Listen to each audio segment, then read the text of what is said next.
સત્રમાં આપના ધારાસભ્ય ચૈતર વસાવાએ નર્મદા અને દાહોદ જિલ્લામાં કુપોષણનો ગંભીર મુદ્દો ઉઠાવ્યો। તેમણે કહ્યું, દાહોદ જિલ્લામાં જ 19,554 કુપોષિત બાળકો નોંધાયા, જે રાજ્યની વાસ્તવિક સ્થિતિ દર્શાવે છે। કરોડો રૂપિયાનો ખર્ચ છતાં આંગણવાડીના બિલો સમયસર પાસ થતા નથી અને બાળકોના વિકાસ માટે પૂરતી જોગવાઈ થતી નથી। તેમણે આરોપ લગાવ્યો કે વર્ષોથી શાસન હોવા છતાં બાળકોના આરોગ્ય અને પોષણમાં સુધારો થયો નથી। જરવાણી યોજના હેઠળ 54 ગામોને પાણી પહોંચાડવાની જાહેરાત થઈ છતાં 3 વર્ષમાં ટીપું પાણી પણ મળ્યું નથી। સાથે જ તેમણે વિકાસના નામે 1 પણ ઇંચ જમીન ન આપવાની ચીમકી પણ આપી।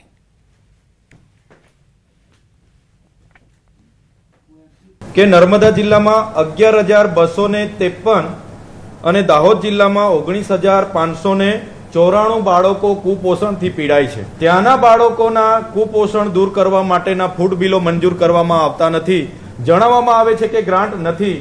આંગણવાડીઓનો પગાર વધારો કરવામાં નથી આવતો। આંગણવાડીઓના ગરમ નાસ્તાના અને ફ્રૂટના બિલો મંજૂર કરવામાં નથી આવતા। જણાવવામાં આવે છે કે ગ્રાન્ટ નથી। નર્મદાથી પાણી પુરવઠાની એક ઝરવાણી પ્રોજેક્ટ બનવાની છેલ્લા 3 વર્ષથી કામ ચાલે છે।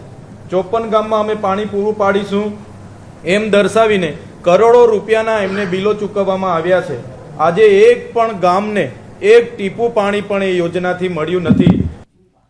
સત્ર ચાલી રહ્યું છે ત્યારે સત્રના પ્રશ્નકાળ બાદ કોંગ્રેસ નેતા અમિત ચાવડાએ સરકાર પર આકરા પ્રહાર કર્યા। તેમણે નલ સે જલ યોજનાથી લઈને જમીન રીસર્વે મુદ્દે પ્રશ્નો પૂછ્યા હતા।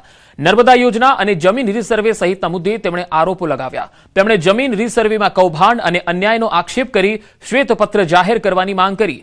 નર્મદા યોજનામાં ભાગીદાર રાજ્યો પાસેથી ગુજરાતના હજારો કરોડ રૂપિયા બાકી હોવાની માહિતી આપી। સમગ્ર મામલે સરકાર કડક વલણ દાખવે અને કરોડો રૂપિયાની ચૂકવણી પૂરી કરાવે, જેથી આ રકમ રાજ્યના વિકાસમાં ઉપયોગી સાબિત થઈ શકે। આ જ રીસર્વે એજન્સીએ ફક્ત ઓફિસમાં બેઠા બેઠા 8 કલાકમાં કર્યું હતું।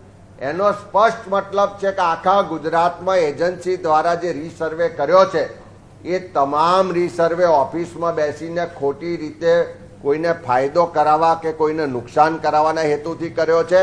ત્યારે રીસર્વે તાત્કાલિક રદ પણ થવો જોઈએ અને જે પેન્ડિંગ કામ છે એના માટે આજે મંત્રી તો જવાબ નથી આપી શક્યા, પણ મારી મુખ્યમંત્રીશ્રીને વિનંતી છે કે એમના હસ્તક જ્યારે વિભાગ હોય ત્યારે ગુજરાતના ખેડૂતો માટે એમની તકલીફોનું નિવારણ માટે રીસર્વેની શું સ્થિતિ છે એના માટેનું શ્વેતપત્ર બહાર પાડે એવી માગણી કરીએ છીએ।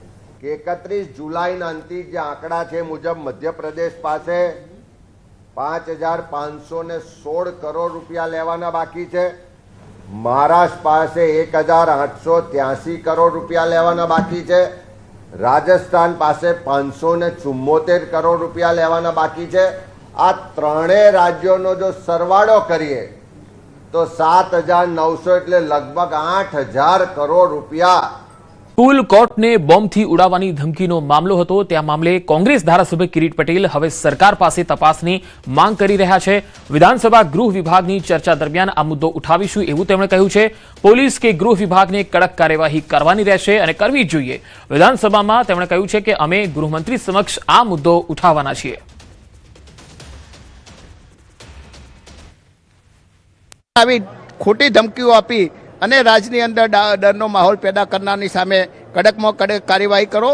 તમે એમના વરઘોડા કાઢો, અમે તમને સાથ આપીશું। વિધાનસભા ફ્લોર ઉપર જ્યારે ગૃહ વિભાગની ચર્ચાઓ આવશે અથવા આ પ્રમાણેની અમે ખાસ તાકીદની નોટિસ આપી અને આ મુદ્દો ચર્ચામાં લેવાના છે।